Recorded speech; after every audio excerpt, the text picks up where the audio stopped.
खबर है मैं खुश आमदेद मेरे साथ आरमीद भट्टी साहब तैयार मलिक साहब मैं आपसे नाजरीन 27 मार्च को वज़ीर-ए-आज़म कौन सा बड़ा ऐलान करेंगे, बड़े कॉन्फिडेंट नज़र आ रहे हैं।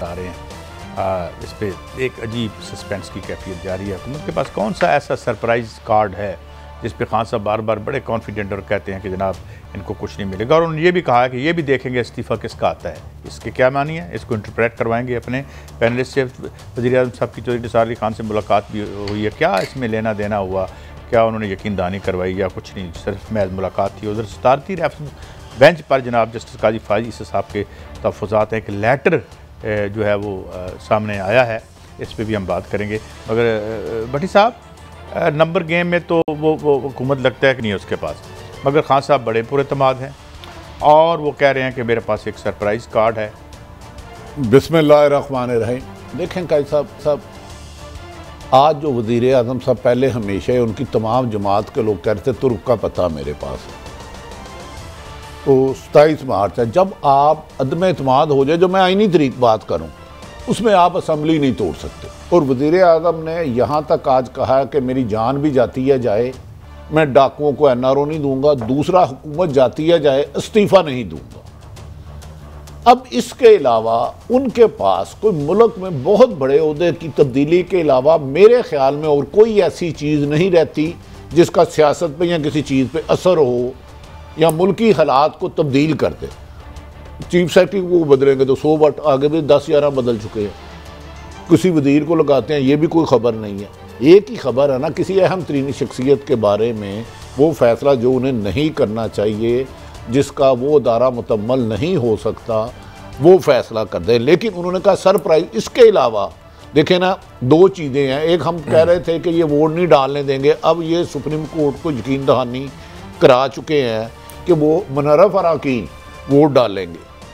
दूसरा ये हो सकता है स्पीकर ये लफ्ज़ कह दे कि मैं इनके वोट अकाउंट ही नहीं करता। लेकिन वो उससे पहले जो सरप्राइज़ देना चाह रहे हैं 27 से पहले या एक दिन पहले, बज़ाहिर बादिउल नज़र में कोई बड़ी तब्दीली के अलावा अब वज़ीर आज़म के हाथ में नंबर गेम जो देखते हैं, चाहे हुकूमती इत्तेहादी हो, चाहे अपोजिशन के इत्तेहादी हो, चाहे मुनर्रफ अराकीन हो, बज़ाहिर बादिउल नज़र में आज तक वज़ीर आज़म मोहतरम इमरान खान के पास 172 अपोजिशन बंदे पूरे करने में कामयाब होती हुई नज़र आ रही है बादिउल नज़र में। बाकी मलक साहब ज़रा दूर की नज़र रखते हैं, मुझे तो इतना नहीं पता। मलिक साहब मेरा ये ख्याल है कि ये 27 तक काम नहीं जाएगा, नहीं अगले 48 आवर्स में ही खान साहब जो है ये जो भी सरप्राइज कार्ड है वट एवर इट इज़, क्योंकि रैप का इल्म तो अल्लाह ही जानता है, तो वो तो आपने सवाल मेरे से करने के बजाय खबर तो आप दे रहे हैं। मैं एक बात कर रहा हूँ, जरा आप इस पर राय देना। देखा कायद साहब 2 मिनट मलक साहब माफ़ी चाहना, 80 चीचों की मलियाँ रहने हैं। मैं बताया ना, मैं रात को भैंस बन जाता हूँ, मुझे बताया मैं रात को बिल्ली बन जाता हूँ। खबर तो आपने दे दी कि 27 मार्च का टाइम नहीं आएगा 48 घंटे। भाई मेरी एक मेरा है एक हंच है कि मेरा एक पंच है, सीधी तरह खबर दो, सीधी तरह की खबर है, हंच है। मुझे ये लगता है कि वो 27 वो जो भी फैसला करेंगे वो ही विल काट अस अनअवेयर। नहीं देखें काई साहब, आप थोड़ी रैशनल बात करते हैं, हम भूल जाते हैं। चले मैं रैशनल बात कर ली मैंने, अब आप रैशनल चले आप वो आपसे मैं तो ठीक हो गया। कभी कभी तो आपका हक है ना, रैशनल बात कर लें, आपको इजाज़त है। पहला पॉइंट है कि मैं इस्तीफ़ा नहीं दूंगा। इसका मतलब एक चीज़ तो क्लियर होगी कि वो कह रहे हैं कि मैं अपना जंग पूरी करूंगा, लड़ूंगा। और उनके आप मैसेजेस भी देखें, मुझे तो एक चीज़ साफ नज़र आ रही है कि उनके मैसेजेस अपोजिशन को नहीं है, उनके मैसेजेस कहीं और जा रहे हैं और वो अपने आप को तैयार कर रहे हैं कि पाजी मेरे ऐसे लड़ाई के लिए तैयार हो जाए। मेरे लिए अभी तक मैं उस खबर को हज़म नहीं कर सका कि उन्होंने भारत की खारजा पॉलिसी की तारीफ़ की है। इससे बड़ा पैगाम उन्होंने किसी को और नहीं अभी तक दिया। ये मेरी राय है कि आपने किसी को इतना अफेंड कर दिया कि आप कह रहे हैं कि भारत की आपने तारीफ़ कर दी कि वहाँ की खारजा पॉलिसी है। तो पहले तो पॉइंट है कि इमरान खान लड़ किससे रहा है, मैंने आपको बता दिया कि वो अपोजिशन से नहीं लड़ा, पहली बात। दूसरी बात, खान साहब ने पूरी आज क्लियर बात कर दी है कि मैं फारग हो के घर नहीं बैठूंगा। नंबर 2, इस्तीफ़ा नहीं दूंगा। अब बात होगी कि हो क्या होगा। बाकी बची आपकी अदम इत्मीनान। अदम इत्मीनान में जो मेरी खबर ये है कि उन्होंने स्पीकर को ये हदायत दी है और उनके स्पीकर में ये मेरी राय में मुझे कोई वो न्यूट्रल नज़र भी नहीं आ रहा। उनका जो लबो लहजा जो स्टाइल है, उन्होंने ये कहा कि ठीक है पाकिस्तान का आइन कहता है कि आप वोट से नहीं रोकते, आप वोट डालने से मत रोकें, जिसने वोट डालना है डाल लें, आपके पास ये राइट है, ये वो समझते हैं। केस जाना है अदालत में कि आप कहिए ये वोट जो है मैं इसको तस्लीम नहीं करता, मैं इसको कैंसिल करता हूँ या इसको काउंटिंग नहीं करता। उसका नतीजा क्या होगा? आप उस दिन इजलास ख़त्म कर देंगे और बाकी कहानी चली जाएगी सुप्रीम कोर्ट में, अदालतों में आप खज्जल होंगे, 6-7 महीने निकालना मसले कोई नहीं। This is the plan. अच्छा, मेरा फिर मैं जहाँ तक आपकी बात समझो, एक मिसाल है, मुनर्रफ अराकीन 12 चले जाते हैं, ठीक, 62 इनके है, 174 हो जाता है। आप कह रहे हैं ये जब काउंटिंग करेंगे, फाइनल काउंटिंग, उसमें 12 नहीं गिनेंगे, ठीक है, यही बात हम भी कह रहे हैं। लेकिन क्या ये आईनी काम है? इसका मतलब है कि एक तरफ तो वो सुप्रीम कोर्ट कह रहे हैं वोट डालने भी कि हम रुकावट भी डालेंगे, मान भी रहे हैं, बड़ी खूबसूरत बात, काउंट नहीं करेंगे तो फिर ये कैसे होगा? ये तो बिल्कुल आईन से तसादम की तरफ जा रहे हैं। भट्टी साहब, बड़ा एक सिंपल सा पॉइंट है। आज अब उनके जो पॉइंट जो उन्होंने साफियों से किया, उन्होंने 2 बातें की। उन्होंने कहा अगर मैं ये जंग हार गया तो मैं अवाम के साथ और अदालतों में ये जंग लड़ूंगा। उन्होंने अपना प्लान एक तरीके का बता दिया। अवाम के साथ सामने जाना उनका हक है। देखें, अपोजिशन भी पहले दिन से मुंतखब वज़ीर-ए-आज़म को नहीं मान रही, वो जो गलत कर रही है, सिलेक्टेड कह रही है, वहाँ तो इलेक्शन कमीशन नहीं जागता। लेकिन आखिरी सरप्राइज क्या देंगे? अच्छा, इसमें मैं खुद ही अपनी बात को खुद ही काउंटर करने लगा। मुझे लगा कि ये सरप्राइज भी अब ख़त्म हो गया। वो पूछे क्यों? क्योंकि मेरे समेत बहुत सारे लोगों को मीडिया में दायमा ये खबरें आ रही हैं कि आज, कल या परसों इत्तेहादी अनाउंसमेंट कर सकते हैं कि हम आपके साथ नहीं हैं। उसके बाद लॉ की भी लड़ाई ख़त्म हो जाएगी, उसके बाद फ्लोर क्रॉसिंग की भी लड़ाई ख़त्म हो जाएगी, उसके बाद स्पीकर की भी लड़ाई ख़त्म हो जाएगी। और मॉरली इमरान खान, मुझे लग रहा है कि 26 को ये खबर आ जानी है कि दुनिया के डेमोक्रेटिक किसी असूल के तहत इमरान खान सस्टेन नहीं करेंगे। अच्छा देखिए कादी साहब, मलक साहब की बात में थोड़ी सी हम वेट है। खबरें ये हैं कि 26 तारीख तक अपोजिशन जमातें, सॉरी हुकूमत की इत्तेहादी जमातें हुकूमत से अलहदगी का ऐलान कर देंगे। लेकिन इमरान खान साहब जो 27 तारीख कह रहे हैं, तुर्क का पता, सरप्राइज, मेरी सुई वहाँ अटक गई है। मेरी नज़र में उन्होंने एक बंदे को बुलाया, मेरी इन्फॉर्मेशन में डॉक्यूमेंट्स तैयार करने को कहे, उसने माजरत कर ली।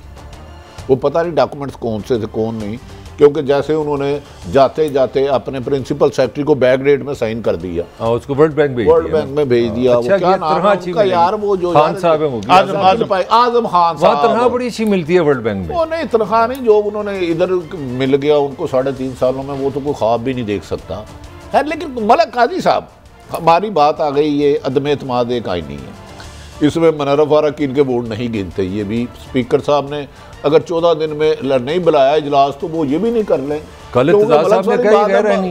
मैक्सिमम वो कोर्ट में ही जाएंगे ना।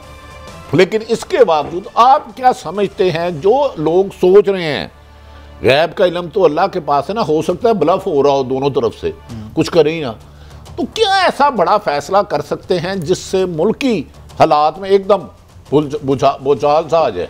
मेरे ख्याल में वो कुछ ऐसी गुफ्तगुएं, ऐसे फैक्ट्स, ऐसी हकीकतें जो बिहाइंड द डोर्स होती हैं, वो उसे पब्लिक में ला सकते हैं। मतलब है कोई ऑडियो वीडियो रिकॉर्डिंग नहीं, ऑडियो वीडियो रिकॉर्डिंग भी ना हो या हो, क्योंकि इसकी बात की ना तरदीद की ना तस्दीक की जनाब कासिम, क्या नाम है उनका, उमर साहब, असद उमर साहब ने, वो भी वो ला सकते हैं।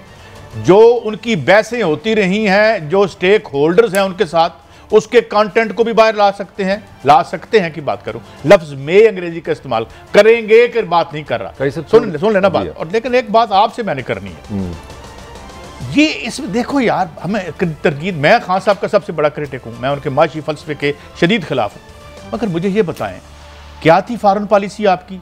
आपने अमेरिका की लड़ाई लड़ी, इस मुल्क को जहन्नम बना दिया, इसमें क्या खान ने गलत कहा है?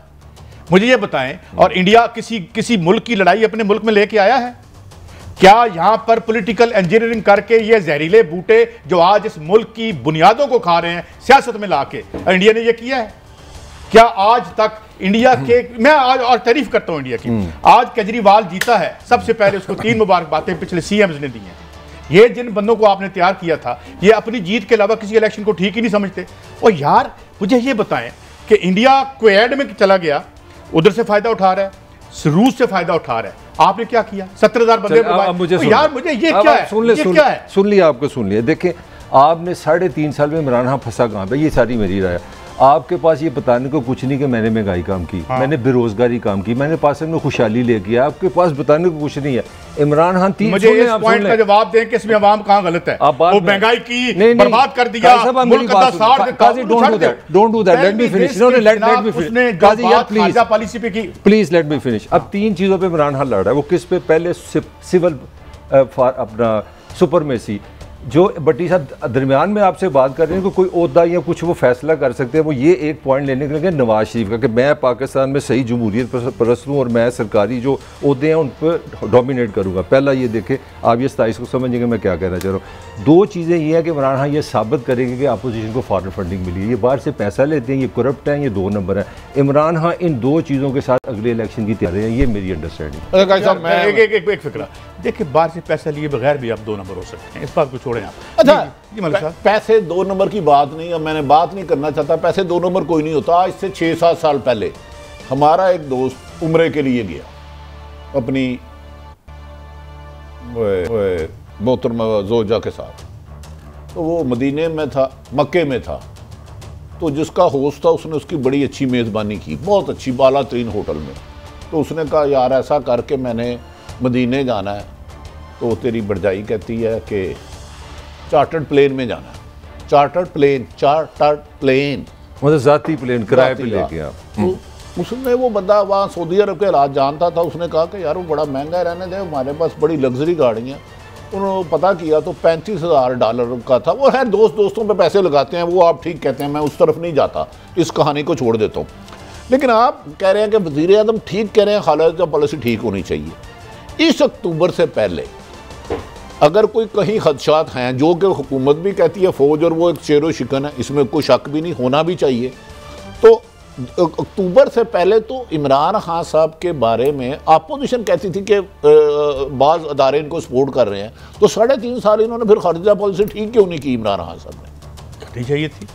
नहीं, अब आपका सवाल है ना। मैं जवाब, मैंने मैं किसी का नाम नहीं लेता, मैंने किसी के जराइम को डिफेंड करने का ठेका नहीं लिया हुआ, या किसी पे नजायज अटैक करने का ठेका नहीं लिया हुआ। जहां पे खान गलत था वो गलत है, जहां पे खान ठीक है वो ठीक है। जहां पे हम डंडी मारते हैं बल्कि डंडा मार देते हैं। ऑनरेबल कादी साहब, हम किसी पर भी तनकीद का ठेका नहीं। मैं तो एक सवाल उठा रहा हूं, इस अक्टूबर से पहले जो पिछले साल गया है, उससे पहले अपोजिशन इल्ज़ाम लगाती थी कि फलां 2 बंदे रिजाइन दे।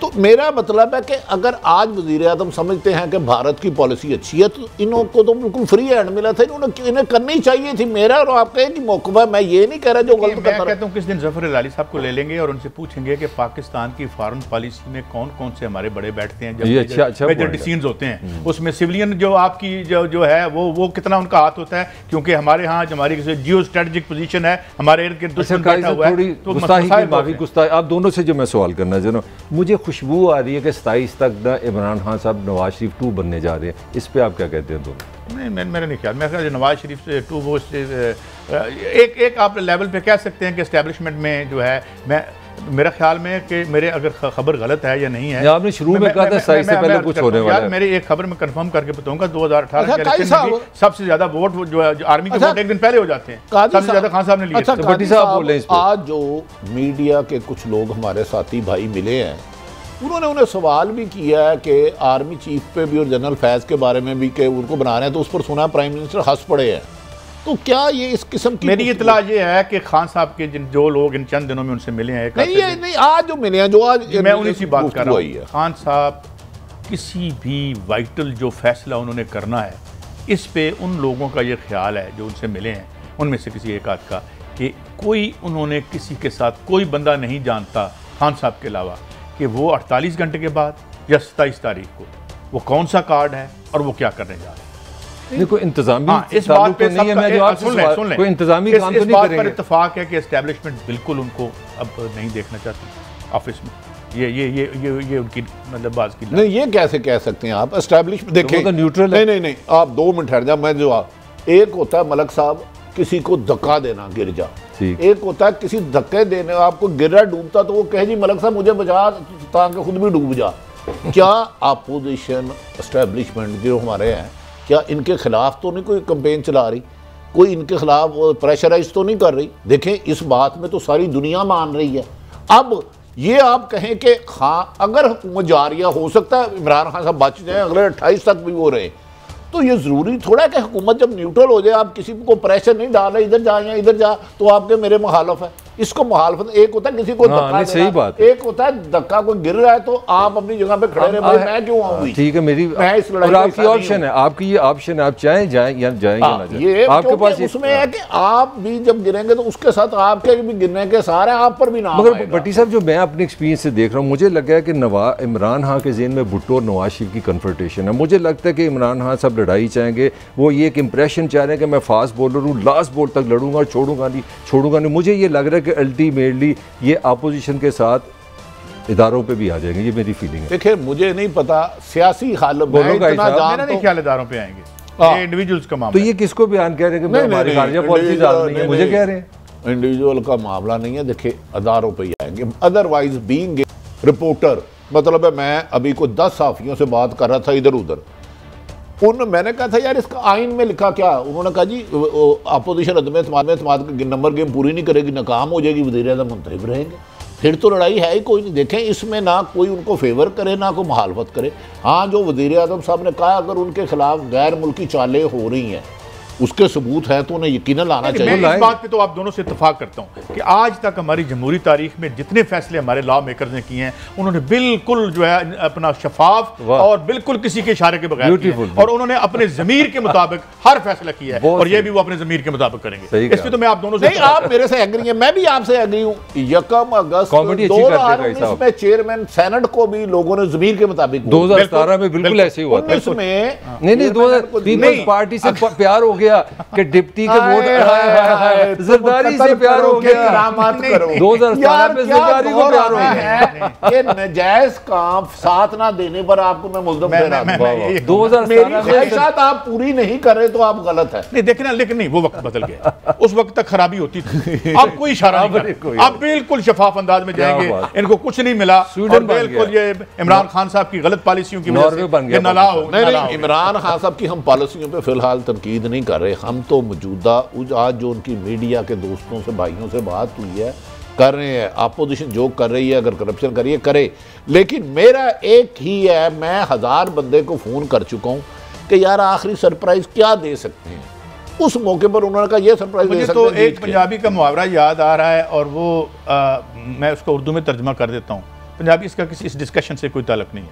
वो क्या कहते थे कि नानी जान ने आखिरी उम्र में निकाह कर लिया, बुरा किया, निकाह करके तलाक ले ली और बुरा किया। नहीं उसकी वजह बताओ, असल मिसाल ये है नानी ने कसम की था, यार आप कसम कह देंगे तो फिर वो हमारे ऊपर इल्जाम लग जाएगा शहबाज गिल साहब। नहीं 2 मिनट यार नानी ने कसम किया, पैड़ा किया करके छड़ दिता और पैड़ा किया। उसकी वजह है कि कुरान पाक में एक वाहिद लफ्ज़ है जो हलाल है, तलाक, जो अल्लाह का सबसे नापसंदीदा, मकरू इकरा है उसमें, मतलब अल्लाह जायज़ है, जो हलाल लफ्ज़ है नापसंद है। इसलिए ये मिसाल बनी है कि बुढ़ापे च ब्याह कर लिया, ब्याह करके फिर तू छड़ता। लिहाजा अब मुझे ये बताएं कि आप जो समझते हैं आखिरी दिनों में इस्लामाबाद से अदम एतमाद की कामयाबी नाकामी ये यकीनन हुकूमत का हक है, इसके अलावा भी कोई खबर आ सकती है। कादी साहब आज दिल कर रहा है आपसे कोई खबर है। एक ऑन द लाइटर साइड आपने पॉलिटिक्स हमारा मेरी बात हैकर मैं हां ਤੁਸੀਂ ਮੈਨੂੰ ਲੰਮਿਆ ਪਾ ले नहीं आपने ये जो बूढ़ों के खिलाफ बात की, नहीं ये शादी नहीं कर सकते, ये कोई अच्छी बात नहीं है। हम अब आपने कहा नानी ने शादी की, इसका मतलब किसी बुजुर्ग आदमी को शादी नहीं, ये गलत बात है। नहीं ये मुहावरा है, शादी का राइट छीन रहे हैं, असर देता हूं। इंसल्टिंग है ना जी यार, रोंदी क्यों शक्ल ही ऐसी, ये मुहावरा है। नहीं कादी सब पे रोंदी क्यों शक्ल ही ऐसी, ये तो बंदा हड़दा ना वो कहता तेरी शक्ल ही है, हर वेले रोंदा ही रहना। ये मुहावरों को सियासत से नतीजा करें। नहीं आप कादी साहब चले वापस चलते हैं। मुझे बताएं अगर इत्तेहादी ये कह देते हैं कि हम हुकूमत के साथ नहीं, तो फिर तो ये सारी लड़ाई खत्म हो जाएगी। मेरा ख्याल है फिर शायद 27 की भी जरूरत ना हो। लेकिन एक ब्रेक है मेरे दोस्तों, मगर एक बात मैं एक पॉजिटिव पे जा रहा हूँ। खान साहब चले जाते हैं इंशाल्लाह, उसके बाद जो एक गोल्डन पीरियड शुरू होगा, हमारे 3 मौलाना फजल रहमान साहब आते हैं, सदारत उनको मिलती है, जिस तरह आप बातें हो रही हैं, शहबाज शरीफ साहब वज़ीर आज़म बनेंगे और वो बिलावल साहब, तो मैं समझता हूँ कि अजीम अहद के आगाज़ की एक कहानी होगी या नहीं होगी। ब्रेक के बाद हाजिर होगी। Welcome back. हुकूमत के पास वो इसी बात पे कर रहे हैं सरप्राइज़ कार्ड कौन सा है। बाज़ चैनल तो बहुत सी बातें भी कर रहे हैं, पर हम समझते हैं कि बाज़ पैरामीटर्स के अंदर रहना चाहिए। चौधरी निसार अली खान साहब की मुलाकात हुई है। भट्टी साहब मुझे ये पता चला है कि ना कुछ लेके गए थे ना लेके आए हैं। मुलाकात हुई है, मेरी भी इतला थी, मैंने चंद दिन पहले ट्वीट भी गया था, बनी गाला देखे गए, लेकिन चोई साहब की बात को मैं ज़्यादा संजीदा लेता नहीं।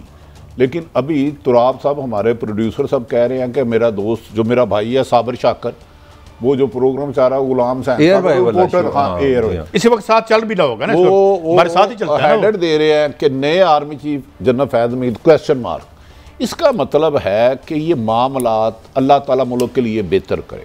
गो के वो टाइम तो यकीनन जो भी तैनाती होगी नवंबर में होगी, लेकिन अगर साबर शाकर या चोई गुलाम हुसैन साहब इतना मोतबर नाम कर रहे हैं तो कादी साहब ये कहीं ये सरप्राइज ज़ाहिर हमें गैब का इलम तो नहीं, क्या हो सकता है। और यहाँ जो आज हुकूमत अपोजिशन ने कल जाना था यहाँ से जुलूस लेके या मार्च करना था, इन्होंने 2 दिन बढ़ा दिए, इसकी क्या वजह हो सकती? इसकी खबर ये आई है कि शहबाज साहब को किसी ने कहा कि 2 दिन में कोई होने वाला आप अरेस्ट करें, बस। अब इससे ज़्यादा मैं नहीं बता सकता।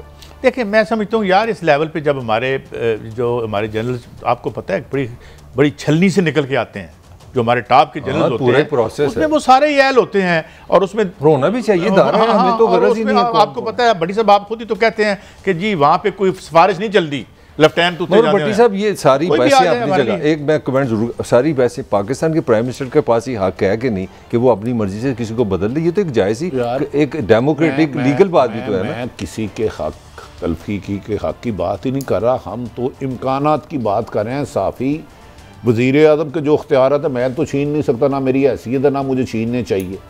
हम तो हालात के मुताबिक कर रहे हैं कि वज़ीर आज़म साहब ने आज जो मीडिया से गुफ्तगू की उसके इम्कानात किस किस तरफ जा सकते हैं। तो वो तो जो खबरें आई उसमें ये भी है कि इमरान खान साहब ने कहा आप छोड़ दें, किसी से रब्ता ना करें, इत्तेहादियों को सबको भूल जाएं, मैं कुछ करके दिखाऊंगा। मैं यही तो कह रहा हूँ कि ये हो सकता है। यहाँ काई साहब ये भी इम्कान है कि हुकूमत के इत्तेहादी हुकूमत के साथ ही रहे और अपोजिशन को लाल झंडी दिखा दे, यहाँ पीटीआई में शामिल हो जाए, ये भी हो सकता है। या हो सकता है शहबाज शरीफ या नून लीग का 15-20 का ग्रुप पीटीआई में चले जाए। Is it possible? काई साहब बता दें कोई। देखें भट्टी साहब, जो सियासत में आज आपने ना, आप 2 एंकर बन गए और मैंने तुझे अगे ला लिया है, लेकिन बात यह है कि जो कहते हैं ना कि सियासत में एक लफ्ज़ होता है, देखें इसमें कोई ना मुस्तकिल दुश्मन होते हैं ना मुस्तकिल इक़्तिदार। इसके 2 मतलब है। इसका सादा तर्जमा यह है कि सियासत का कोई नज़रिया नहीं होता और सियासत के कोई असूल नहीं होते। कहने वाले तो बहुत कहते हैं, उसका सिर्फ एक असूल होता है, ताकत तक पहुँचना, one way or the other, तरला करके पहुंच जाएं, जुतियां खा, सॉरी मैं ये बात मुझे नहीं करनी चाहिए, किसी तरीके से पहुंच जाए।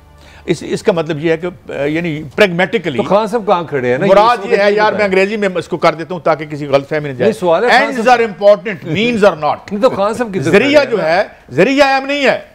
काई साहब मैं आपका मैं आपका स्टूडेंट हूँ। नंबर अपनी पार्टी के 12 से 24 आपके साथ नहीं है। इत्तेहादी अगर अनाउंसमेंट करते हैं हम आपके साथ नहीं है, और टीवी पे मीडिया में आ गए हैं मेरे एमएनए पीटीआई के, वो कहते हैं कुरान पे मुझे मुनासिब नहीं लगता ऐसी बातें करूँ। कुरान पे हाथ रख के उन्होंने टीवी में बताया हमने किसी से पैसे नहीं लिए। फिर पॉलिटिकल मलक साहब आपने कल टीवी नहीं देखा, मैं देख रहा यार थोड़ी सी बात एमएनए ने कुछ सवाल उठा दिए मोहतरम वजीर आजम, जिनकी ईमानदारी का मैं खुद कहता हूँ वो यकीन है मीडिया पे उन्होंने मीडिया पे आकर वजीर आजम साहब 4-5 लोगों के नाम लेके इस पर ओथ दे कि उनके इल्म में नहीं है। और मैं बताऊं इसका जवाब 100% इमरान खान साहब की ऑनेस्टी में मुझे तो कोई डाउट नहीं है, आपको होगा वो जरूर जवाब आएगा। मैं एक और अजीम दयानतदारी की मिसाल आपकी खिदमत में पेश करता हूँ। अब मैं समझता हूँ ये प्राइम मिनिस्टर हैं कादी साहब, और अब तो मुस्लिम लीग नून को आना ही बनता है। कादी साहब इस काशिफ वासी साहब के जो प्रोग्राम में ये गालिबन साबिक वजीर आज़म है, वो कह रहे हैं कि मकसूद मेरा भाई है, उसका भाई या गालिबन वो वहाँ से डाके मार के आपके कानून को क्या मसला है? जब आपके एक्स वजीर आज़म की ये सोच है जो मुतवक्को है कि अगर शहबाज शरीफ नहीं होते तो ये होते हैं, उसकी नजर में डाके जायज है, तो खुदा दा वास्ता इमरान खान वैर क्यों? इसका मतलब बड़े महफूज हाथों में जा रहे हैं। इसका मतलब है एक ने मलक साहब देखे ईमानदारी से साबिक वज़ीर आज़म का लफ्ज़ करा, डाके मारता सच बोलने का भी तो क्रेडिट देना, उन्होंने कहा पैसा सब कुछ है। कम से कम ऐसे जमात को तो नाना लाएं। सच बोलते हैं, डाके टीवी पे आके कह रहे हैं जायज है, चलो आप करते रहे हो, नजर मानते नहीं थे पहले, ठीक है ये मैं मानता हूँ, लेकिन एतराफ़ जुर्म के बाद भी काजी साहब कोई अखलाकियात क्या हम दर्स दे रहे हैं? नहीं, इसमें एक पॉजिटिव चीज जरूर है। फिर इमरान खान की इस बात में ठीक है कि मेरे मुखालफों को करोड़ों रुपए देके खरीदा गया, इसमें एक पॉजिटिव बहुत पॉजिटिव चीज है। अच्छा, असल में ये बयानिया था जो हम चीखते रहे ना, ये असली बयानिया है, समझे? और ये पॉजिटिव बात मैं समझता हूँ। ये कह रहे हैं जी $25 बिलियन आते हैं, आपको क्या लगे बाहर से? लेकिन यार ये कोई नई बात तो है नहीं, इससे पहले पीएम साहब कह चुके, साहब साबित हुआ सब कुछ पैसा ही है। आप उस्ताद हैं, मैं समझाएं नहीं, ये सारे पैसे की खेल है। कहूँ सर, मैं तो सर कल ये है कि इस वक्त जो प्रॉब्लम क्या है, इस लिबरल डेमोक्रेसी को किस चीज़ ने अंदर से जोंक की तरह और दीमक की तरह खाया है, इस काले माल। नहीं काजी साहब, मैं आपसे काजी साहब माफ़ी चाहता हूँ, एंकर उनकर सारे तीनों एंकर है। साबिक वज़ीर-ए-आज़म कह रहे हैं कि मकसूद चपड़ासी वही है जिस पे 2.5 अरब रुपया आ गया उसके अकाउंट में, और गालमन मुबीना वो शहबाज शरीफ की गया। तो वो आपका एक्स प्राइम मिनिस्टर कह रहा है तानू की तकलीफ है, ताड़े कानून की प्रॉब्लम है। तो फिर क्यों ना इस तरह किया जाए जो मैंने आज ट्वीट में भी अर्ज किया था कि 15-20 बिलियन की जो मनी लॉन्ड्रिंग है वो इशराफिया के लिए उसको कानून बना दें। तो बना हुआ है, उसमें कुछ हुआ है, को पकड़ा गया? मुझे एक नाम बता दिया यार, फिर लड़ाई तो बंद हो जाए ना। आप वो उस बंदे की दलील दे रहे हैं जिसके तनख्वाह 15, 20 या 25 हज़ार 2.5 अरब आ गया। वो कह रहे हैं तुम्हारे कानून को क्या तकलीफ है? अगर कानून डाकुओं के आगे बेबस है तो ऐसे कानून को खत्म कर दो। पिछले हफ्ते खबर ये थी कि एक पाकिस्तानी जो मेरा लाहौर से शदरा भी नहीं गया, 4 अरब रुपया उसके स्विट्जरलैंड के बैंक में। शदरा छोड़ो, उसको पता ही होमलेस, उसके घर के ऊपर सुने, उसके घर के ऊपर बिल्डोजर फिर गया और 4 अरब रुपए किसी कब्जा ग्रुप ने वहां बनानी होगी ना कोई प्रॉपर्टी, वो बेचारा सड़क पे बैठा हुआ है। तो उसकी मां का हमने देखा और उसको कहते 4 अरब रुपया आपके नाम पे। तो फिर कादी साहब, और ये उमर चीमा की स्टोरी है, बड़ा कादी साहब सेलिब्रेटेड। मेरी बात सुने ना, फिर वो होमलेस आप कह रहे हैं, फिर आप कौम थैकलेस है। आपके पास ऐसे ऐसे हाकम मुसल्लत रहे जिसके पास घर नहीं है, उसके अकाउंट में उन्होंने 4-4 अरब भेज दिया, उनका शुक्रिया अदा करें, उनको लाजमी बनाए वज़ीर-ए-आज़म। इस मुल्क को बेचो, इस मुल्क की 20 करोड़ अवाम की आहें लो, लूट मार करो।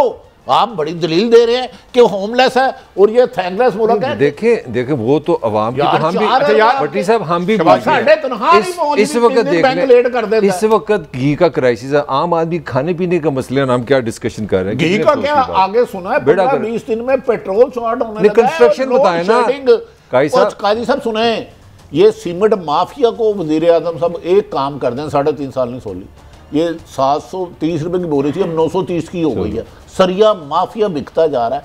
मलक साहब, काजी साहब, इमरान खान सब चले जाते हैं, मान लिया, इस माफिया को कोई रोकने वाला आएगा कि नहीं आएगा? कभी माफिया मुस्तकिल होता है, वज़ीर-ए-आज़म आते जाते रहते हैं। अच्छा मलक कादी साहब, आप तो कोई सवाल का जवाब ही नहीं देते। ये गालिबन साबिक वज़ीर-ए-आला शहबाज शरीफ का नाम है। जी हाँ, बिल्कुल सही कह रहे हैं। हमने इन्हें रिक्वेस्ट भी भेजी है, हमें भी इंटरव्यू दे दें यार, हम भी कुछ सवाल कर लें। ठीक, वो खैर देते नहीं मर्जी। ये अब आर्मी चीफ साहब के बारे में बात करें एक्सटेंशन पे, इनके सगे भाई जिनका नाम कागज़ों में नवाज शरीफ है, लंदन इलाज के लिए गए हैं, और इनकी सगी भतीजी मोहतरमा मरियम नवाज साहब हमारी बेटियों की तरह, वो 2 साल करते रहे रिजाइन दे खलाई मखलूक है। आज अचानक मोहब्बत की ये क्या है यार? मोहब्बत पाक मोहब्बत, ये सिर्फ मोहब्बत इश्क ही है, इसकी इंतहा कोई नहीं है। क्या वजह का सब, क्यों अचानक ताया रिजाइन मांग रहा है, भतीजी रिजाइन मांग रही है, सगा भाई और चचा उनके हक में दलाइल दे रहे हैं, हमने तो बड़े प्यार से मुंतखब किया था। मैं जवाब दूं इसका? देखें, ये नवाज शरीफ की पॉलिसी है। आप अच्छा बुरा आपने कहना है, नवाज शरीफ ने ये फैसला किया 2.5 साल के बाद कि अगर हम इस तरह अटैकिंग रहेंगे ना एस्टैब्लिशमेंट पे, तो इमरान खान सेफ रहेगा। आप अगर इमरान खान की पोलिटिकली जवाल देखें, तब से शुरू है जब मुस्लिम लीग नून ने खामोशी इख्तियार की। मैं पोलिटिकली बात कर रहा हूँ, इखलाकी बात नहीं कर रहा। मैं बस एक फिक्र और करूँगा, जिस दिन से नवाज शरीफ की जमात खामोश हुई है एस्टैब्लिशमेंट के खिलाफ, इमरान खान साहब की जंग शुरू। नहीं, मैं भी एक काजी साहब जवाब दे दूँ इनका। अगर आप ये देखिए, रद्दुल फसाद आके कमर जुवेद बाजवा साहब ने शुरू किया, जिस कदर कुर्बानियाँ दी, खुदा की कसम बरूद था जहाँ हमारे फौजी अफसर और जवान जाते थे। फिर कम से कम नवाज शरीफ, मरियम नवाज जो आर्मी चीफ से रिजाइन मांग रहे थे, उनसे माफी मांगे कम से कम। वोट भी तो दिया था उन्होंने। नहीं मलक कादी साहब, आप इसमें आप खामोश हो गए। जब चाहा आप किसी की कैरेक्टर असैसिनेशन शुरू कर दो, जब चाहा तारीफ कर दो। यार इशू टू इशू बात करो ना, अच्छे काम की तारीफ करो, गलत काम पे तनकीद करो। मैं बड़ा आपका एहतराम करता हूँ, जब आप जरूरी नहीं है आप झूठ और मतलब लोगों को पता चल जाएगा कितना करता हूँ, जरा बात मुकम्मल करना। ये है कि मतलब जब झूठ करे, झूठ बोल लो, सच मतलब बोलना, सच बोल लो अपनी मर्जी पे, अपनी कन्वीनियंस पे, तो ये इखलाकी गिरावट होती है। ये कोई इसमें अकूमैन और जीनियस नहीं होता। हजूर ब्रेक की तरफ जा रहे हैं, बड़ी अच्छी खबरें और भी हैं, और रेफरेंस के हवाले से मुअज़्ज़ज़ जनाब काजी फाइज़ साहब का क्या एतराज़ात हैं और ये लेटर लीक कैसे हुआ, इस पर भी बात करेंगे ब्रेक के बाद।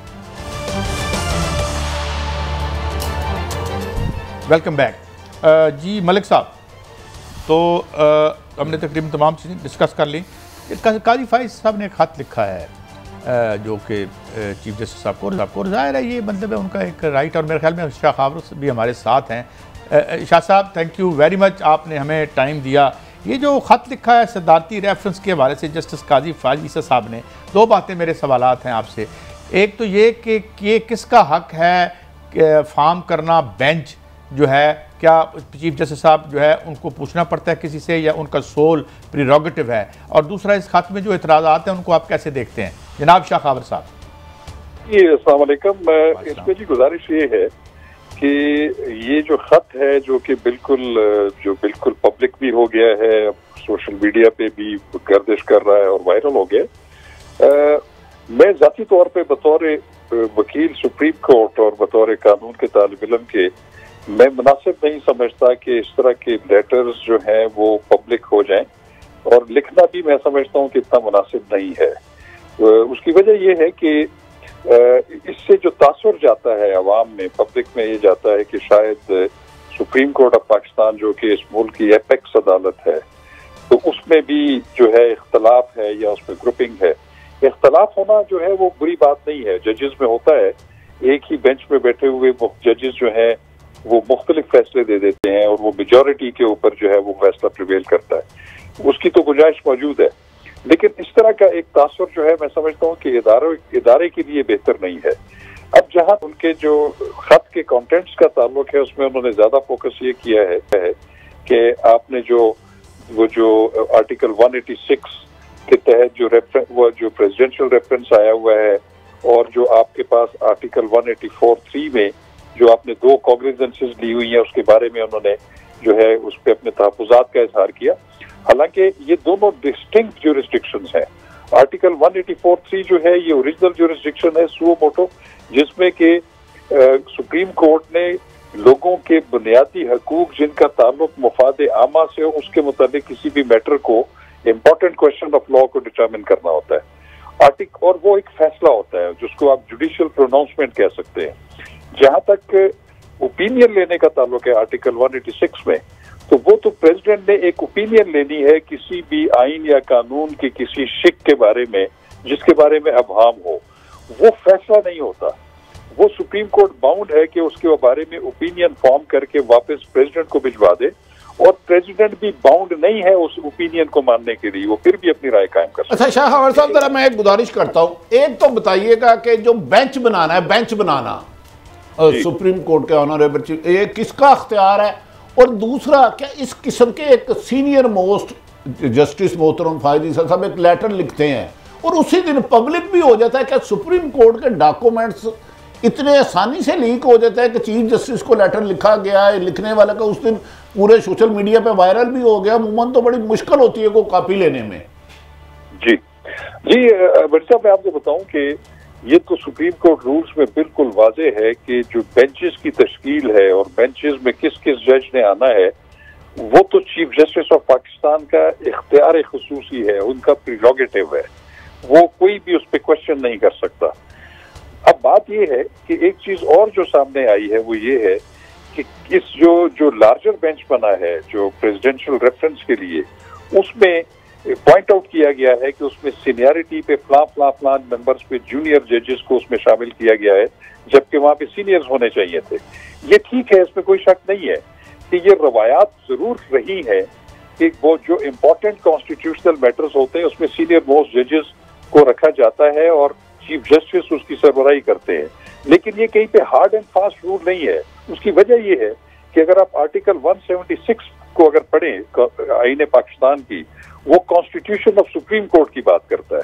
वो कहता है कि the supreme court shell consist of chief justice to be known as Chief Justice of Pakistan and so many other judges, as may be determined by the Act of Parliament. अब बात ये है कि आप फर्ज ये कर लें कि आज एक जज जो है वो अपॉइंट होते हैं, एलिवेट होते हैं सुप्रीम कोर्ट के जज, उनकी भी वही पावर्स हैं, उनकी भी उतने इख्तियारात हैं जो चीफ जस्टिस ऑफ पाकिस्तान के हैं। ये जो तफरीक है थोड़ी सी सीनियरिटी की, वो एक रवायात जरूर है कि आप एक सीनियरिटी को ऑब्जर्व करते हैं, वो होना भी चाहिए, लेकिन जजेस फैसले देने में तमाम इंडिपेंडेंट हैं, उसमें ऑर्डर ऑफ सीनियरिटी का कोई ताल्लुक नहीं है, और वो प्रिजोगेटिव चीफ जस्टिस ऑफ पाकिस्तान का है कि वो किस जज को उस बेंच का हिस्सा बनाना चाहते हैं और किस। अच्छा शाह खबर साहब, अभी आपने एक बहुत अच्छी बात पॉइंट आउट की कि ये जाहिर है हमारे दो सीनियर जज और फ्यूचर के चीफ जस्टिस साहब के माबैन एक गुफ्तगू है वो कर रहे हैं, और हम we hold all of them in high esteem, और हमें ये यकीन है कि ना तो ये काजी फाइज साहब इस लेटर को कंप्रोमाइज़ कर सकते हैं, ना ही चीफ जस्टिस साहब, मगर जब ये ट्रैवल करके जाता है एक जज साहब, इसका मतलब दरमियान में कुछ होता है, तो मेरे ख्याल में सुप्रीम कोर्ट एक हुक्म भी दे सकती है कि ये देखें कहां पे जो इतने अहम मैटर जो हैं, क्योंकि होता बाद में ये है कि पॉलिटिकल जो यहां पे पार्टियां उसको अपने काम के लिए इस्तेमाल कर लेती हैं, तो मेरे ख्याल में इस पर कुछ होनी चाहिए तहकीक। देखिए, बिल्कुल मैं समझता हूं कि कुछ इकदाम होने चाहिए। उसकी वजह यह है कि सुप्रीम जुडिशियल काउंसिल ने जो सुपीरियर कोर्ट के जज साहिबान हैं, इंक्लूडिंग जजेस of the supreme court and high court, उनके बारे में एक कोड ऑफ कॉन्डक्ट एक मुतय्यन किया हुआ है, और उसमें यह भी है कि जो मुअज़्ज़ज़ जज साहिबान हैं उनको किसी भी ऐसा काम नहीं करना चाहिए कि जो वो किसी तनाज़े का शिकार हो जाएं या वो किसी कंट्रोवर्सी में पड़ जाएं जिसकी जरूरत नहीं है। तो मैं बिल्कुल ये कहता हूं कि ये हो सकता है कि ये एकेडमिक डिस्कशन आपस में जजेस जब बैठते हैं तो उसमें जरूर होनी चाहिए, क्योंकि इस पे बहस भी होनी चाहिए, लेकिन इसका जो है पब्लिक हो जाना और जुबान ज़द आम हो जाना और उस पर फॉर एंड अगेंस्ट तबसरे होना, मैं समझता हूं कि ये जुडिशरी का जो एक वकार है उसको कम अज कम ये ठेस पहुंचाता है। अच्छा शाह साहब, इस लेटर में जस्टिस काजी ने एक एतराज़ ये भी उठाया कि जो रजिस्ट्रार हैं वो ब्यूरोक्रेट है, इसकी कुछ क्या सेंस है, काम इसमें क्या एतराज़ है? देखिए, बात यह है कि जो सुप्रीम कोर्ट के रजिस्ट्रार हैं उनका मेरी नॉलेज के मुताबिक वो ग्रेड 22 के कम अज कम या उसके इक्विवेलेंट ऑफिसर होते हैं, और ऐसा देखा गया है कि चूंकि जो सुप्रीम कोर्ट की अपनी हायरार्की है, जो वहां पे डिप्टी रजिस्ट्रार्स हैं, एडिशनल रजिस्ट्रार्स हैं, उसमें अगर कोई ग्रेड 20 का या उसके इक्विवेलेंट कोई नहीं है तो फिर उसमें कोई ममानियत नहीं है कि चीफ जस्टिस या सुप्रीम कोर्ट किसी और की सर्विसेज को भी हायर कर सकती है। लेकिन एक बात मैं ये जरूर कहूँ, क्योंकि जो रजिस्ट्रार होता है उसका जुडिशियल मामलात के साथ कोई ताल्लुक नहीं होता, उसका एडमिनिस्ट्रेशन के ताल्लुक है, उसका पूरे जो स्टाफ है सुप्रीम कोर्ट का उसको मैनेज करना और एक लाइजॉन बिटवीन द जजेस एंड द स्टाफ है, इसके अलावा तो उनका कोई जुडिशियल रोल नहीं। अच्छा खबर साहब, ये जरा रहनुमाई फरमाइएगा, इस लेटर के बारे में आपको कहाँ चला? आपको सुप्रीम कोर्ट से मिला आपको या सोशल मीडिया पे? मुझे सोशल मीडिया से मिला, मेरे एक दोस्त ने मुझे जो है ये फॉरवर्ड किया। तो देखिए, एक सीनियर मोस्ट आप मायनी माहिर हैं और आपको भी सोशल मीडिया से मिल रहा है, ये कैसी ऐसी खुफिया चीजें हैं जो एक जस्टिस साहब मोहतरम इज्जत माब चीफ जस्टिस साहब को भेजते हैं और वो पहले सोशल मीडिया पे आ जाती है? ये तो वही हुआ जैसे राना शमीम साहब ने लॉकर में खुफिया रखाया था, तो लेकिन वो पूरे पाकिस्तान का दुनिया के पास पहुंच गया। देखिए, मैं आपको बताऊं कि चूंकि मैं खुद we are part of the system, bar और बेंच का आपस में एक अच्छा रिलेशन होता है और बड़ा सेंसिटिव भी होता है, लेकिन मैं एक बात जरूर कहूंगा कि बतौर वकील सुप्रीम कोर्ट ऑफ पाकिस्तान मेरे लिए ये एक अच्छी जो है वो प्लेजेंट बात नहीं है कि सुप्रीम कोर्ट के मामलात जजेस के आपस में जो है वो इस तरह पब्लिक हों और जुबान ज़द-ए-आम हो जाए।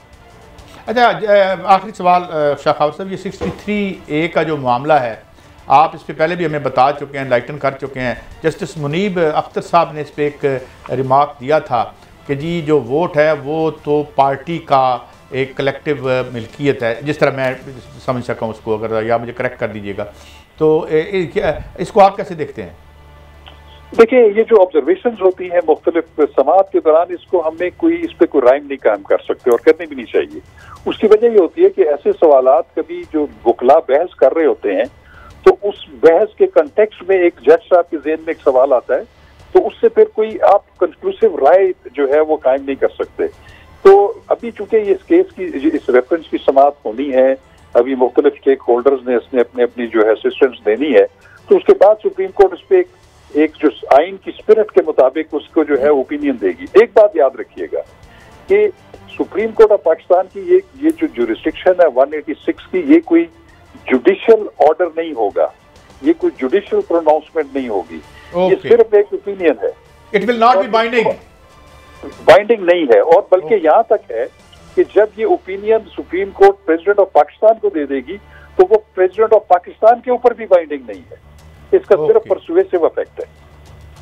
बहुत शुक्रिया आपका जनाब साहब। बहुत से गोशे जो हैं वो रोशन हुए आपसे गुफ्तगू करके, और हमने कोशिश की कि हालात के जो पूरा मंजरनामा है बताएं। आने वाले दिन बड़े अहम हैं, अगर आते हैं कौमों पे ऐसे, और इंशाल्लाह हम इससे कामयाबी से गुजरेंगे और एक अच्छे मुस्तकबिल की तरफ भी बढ़ेंगे। कल मिलेंगे, इजाज़त दें, अल्लाह हाफ़िज़।